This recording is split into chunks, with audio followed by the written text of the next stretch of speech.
Hey everybody, today we're going to be reading Chapter 4 of Stargirl. At Micah Area High School, Hillari Kimble was famous for three things: her mouth, the hoax, and Wayne Parr. Her mouth spoke for itself, most often to complain. The episode that became known as Hillari's hoax took place in her sophomore year when she tried out for cheerleading. Her face and hair and figure were right enough, and surely she had the mouth. She made the squad easily. And then she stunned everyone by turning it down. She said she just wanted to prove that she could do it. She said she had no intention of yammering and bouncing in front of empty bleachers, which was usually the case, and anyway, she hated sports. As for Wayne Parr, he was her boyfriend. Mouth-wise, he was her opposite. He seldom opened his. He didn't have to. All he had to do was appear. That was his job. Appear. By both girls' and boys' standards, Wayne Parr was gorgeous. But he was more and less than that.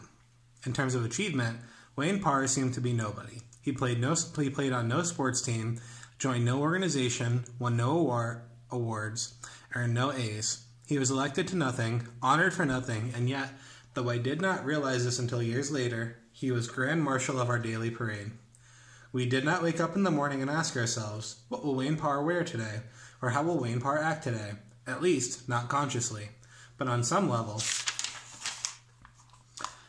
below awareness, that is exactly what we did.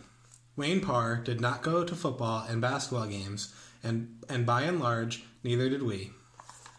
Wayne Parr did not ask questions in class or get worked up over teachers or pep rallies, and neither did we. Wayne Parr did not much care, neither did we. Did Parr create us, or was he simply a reflection of us? I didn't know. I knew only that if you peeled off one by one all the layers of the student body, you would have found at the core not the spirit of the school, but Wayne Parr.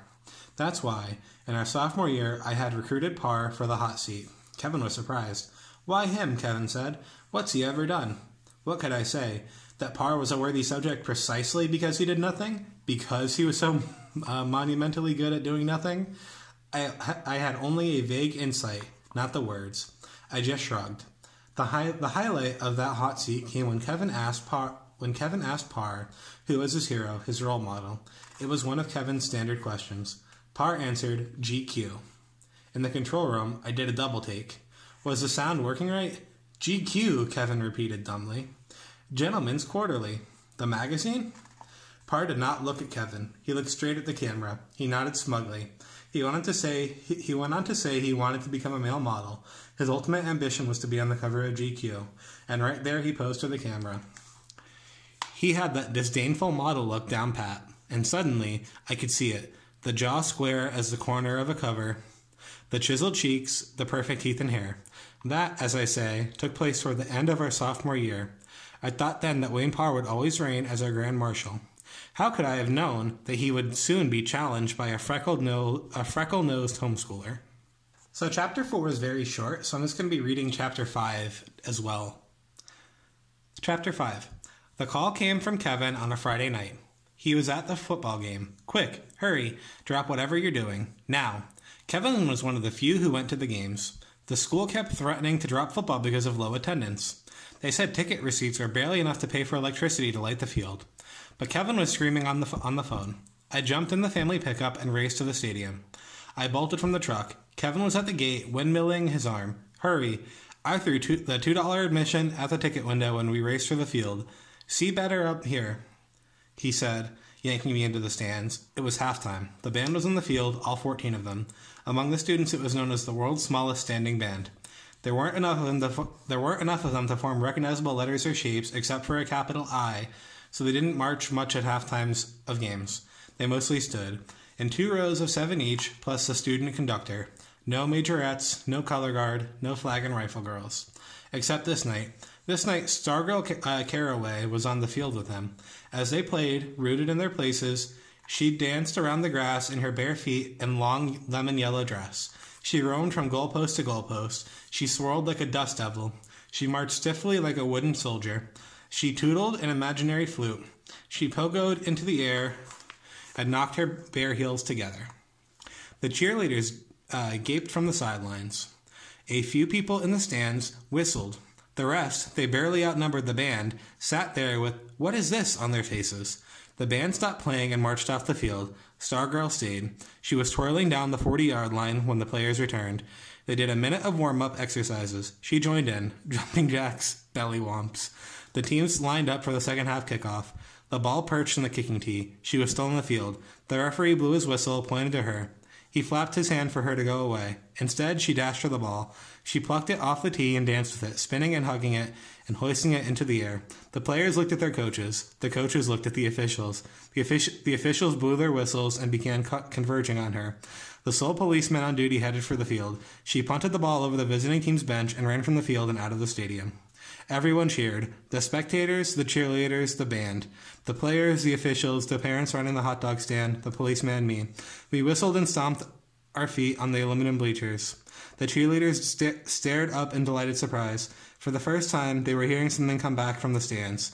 They did cartwheels and backflips and even a 3-tier pyramid. Old-timers, or as old as timers got in a city as young as Micah, said they had never heard such a racket. For the next home game, more than 1,000 people showed up. Everyone but Wayne Parr and Hillari Kimble. There was a line at the ticket window. The refreshment stand ran out of hot dogs. A second policeman was called in.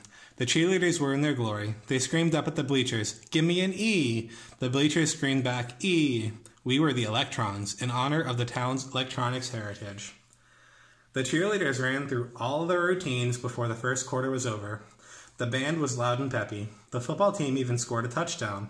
In the stands, heads kept swinging to the edges of the field, to the entrance, to the street lamp lighted darkness behind the stadium. The sense of expectation grew as the first half came to a close. The band marched smartly onto the field. Even they were looking around. The musicians did their program. They even formed a small lopsided circle. They seemed to linger on the field, drawing out their notes, waiting. Finally, reluctantly, they marched to the sideline. The players returned. They kept glancing around as they did their warm-ups. When the referee raised his arm and blew his whistle for the second half to begin, a sense of disappointment fell over the stadium. The cheerleader's shoulders sagged. She wasn't coming. On the following Monday, we got a shock in the lunchroom. Bleach blonde and beautiful Mallory Stillwell, captain of the cheerleaders, was sitting with Stargirl. She sat with her, ate with her, talked with her, walked out with her. By sixth period, the whole school knew. Stargirl had been invited to become a cheerleader and had said yes. People in Phoenix must have heard us buzzing. Would she wear the usual skirt and sweater like everyone else? Would she do the usual cheers? Did all the cheerleaders want this, or was it just the captain's idea? Were they jealous? Cheerleading practice drew a crowd. At least 100 of us stood by the parking lot that day, watching her learn the cheers, watching her jump around in her long pioneer dress. She spent 2 weeks practicing. Halfway through the second week, she wore her uniform, green-trimmed white V-neck cotton sweater, short green and white pleated skirt. She looked just like the rest of them. Still, to us, she was not truly a cheerleader, but Stargirl dressed like one. She continued to strum her ukulele and sing happy birthday to people. She still wore long skirts on non-game days and made a home of her school desks. When Halloween arrived, everyone in her homeroom found a candy pumpkin on his or her desk. No one had to ask who did it. By then, most of us had decided that we all liked having her around. We found ourselves looking forward to coming to school, to seeing what bizarre antics she'd be up to. She gave us something to talk about. She was entertaining. At the same time, we held back, because she was different. Different. We had no one to compare her to, no one to measure her against. She was unknown territory, unsafe. We were afraid to get too close. Also, I think we were all waiting to see the outcome of an event that loomed larger and larger with every passing day. The next birthday coming up was Hillari Kimble's. So now we just have a couple questions to go along with our reading. So our first question is, do you think that your school is made up of people like Wayne Parr or of people like Stargirl? Why? And our second question is, what do you think Stargirl will do for Hillari Kimble's birthday? Make 2 predictions.